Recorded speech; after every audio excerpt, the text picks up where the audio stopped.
saber-toothed, mop-riding firefly from hell! Ah! I've waited centuries to say that.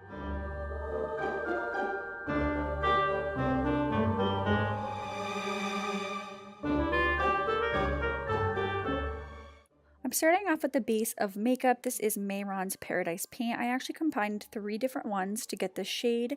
I combined black, white, and olive. I wanted to have a little bit of a green tone to it. So I'm just placing this all over my face, kind of not where the eyes are because that's going to be looking different later, and just a little bit on the neck because this is going to be a, quote, decapitated look. So I only brought that color down just a little bit on the neck. Now I'm going to go ahead and sketch out where I want the hollows of the cheeks to be. As you can see in pictures in the movie of Hocus Pocus, his jawline and his face looks very hollowed out because of course he's been dead for 300 years. So we're going to go ahead in now with some eyeshadow. I'm first starting with this shade from Melt Cosmetics. It's called Rott. And just really deepening the hollows of my cheeks, my forehead, just trying to make it look as, quote, dead as possible. So just place that shades in normal areas where you would normally have some shading or some shadows. Now using a small detailed brush, I'm going in with the Mehron Paradise paint in black and just sketching out the hollows of the cheek. And also going in and just outlining the areas where the hollowness is going to be on the cheeks. I'm primarily going to show you one side of my face and then just kind of skip through the second just so you can see this technique.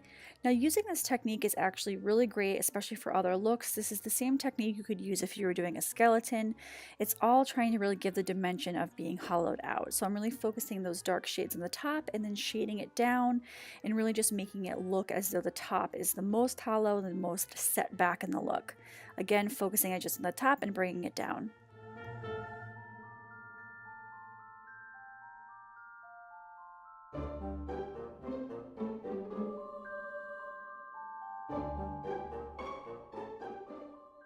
Once you have finished with those dark top areas, you're going to go in with an eyeshadow brush and just blend some of those shades down. I did have a little bit of eyeshadow on my brush, but I really wanted to blend it down, and we'll blend it out more a little bit later.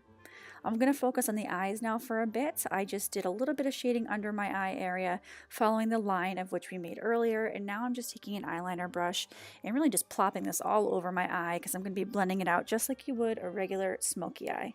Don't be shy because it's okay if this looks like a mess. It should be. He has been dead for 300 years. So just add continually that black eyeshadow on top of the eyeliner and blend it out as you normally would with an eyeshadow. We just want to make his eyes look as hollowed out as possible. Now moving back to the face, I'm going to continue to focus the shading downwards. I'm using a combination of those 2 eyeshadows from Melt Cosmetics, the Dark Matter stack, as well as the shade Rott. And I'll continually just bring that shade down as though it looks like a gradient effect.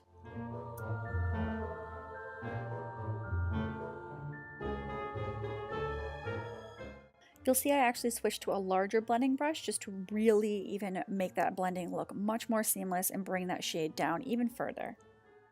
Using a small detailed brush as well as the Mehron Black Paradise paint, I just start to draw these lines all throughout the mouth because we really want it to look as though the mouth is decaying and really stretched out and old as could be.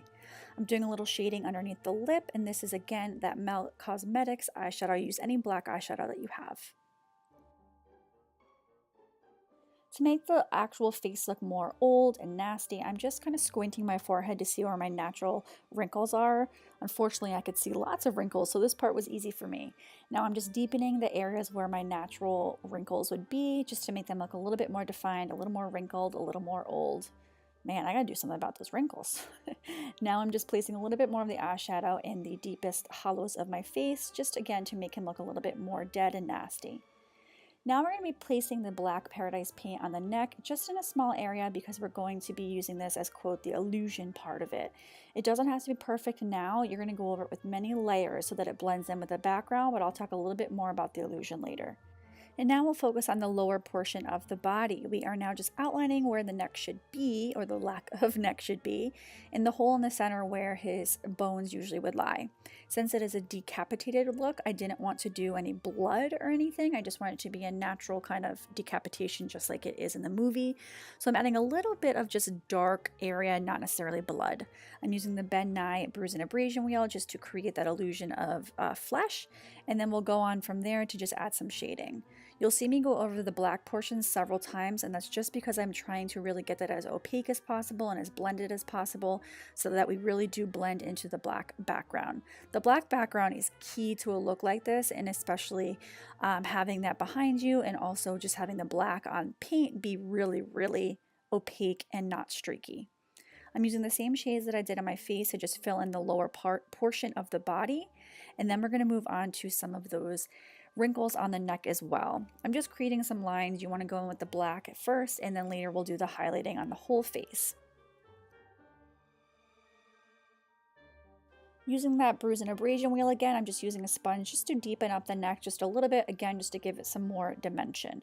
I added some black eyeshadow as well, just to really emphasize all of those shades and really look as though the head is floating above the body.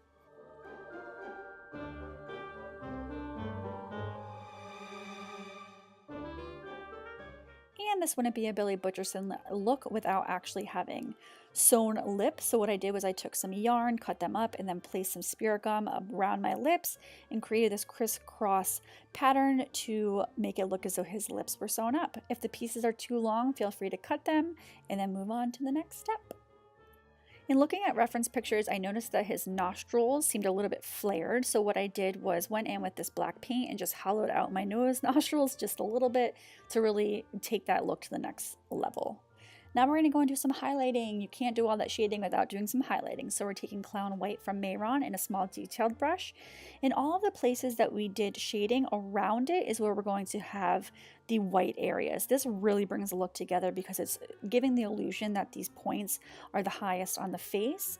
This is where the sun would naturally hit it or the light would naturally hit the face. So this really does help make the darkest parts even darker. And I just loved how this looked. You can see the difference between the two sides in just a second, but basically what you want to do is put this cream paint on, blend it out with your finger or a brush, and you can see the difference between the two sides here. I'll let you go ahead and watch me highlights and then we'll move on.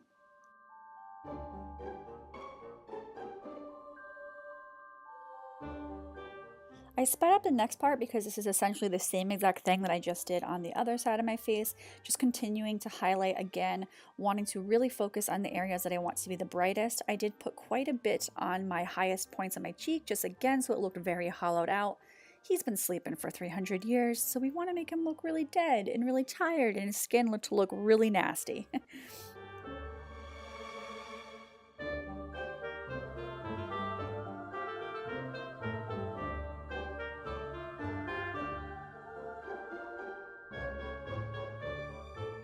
You want to just continue highlighting down on your neck and all the places where the skin folds would be on the chest as well, and any places you feel look like they need a little bit more light in highlighting.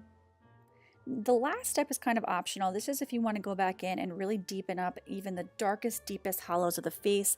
All I did was go back in with the Mehron Black Paradise paint, and just around the edges of where the black meets the white, you'll do just a little bit more shading.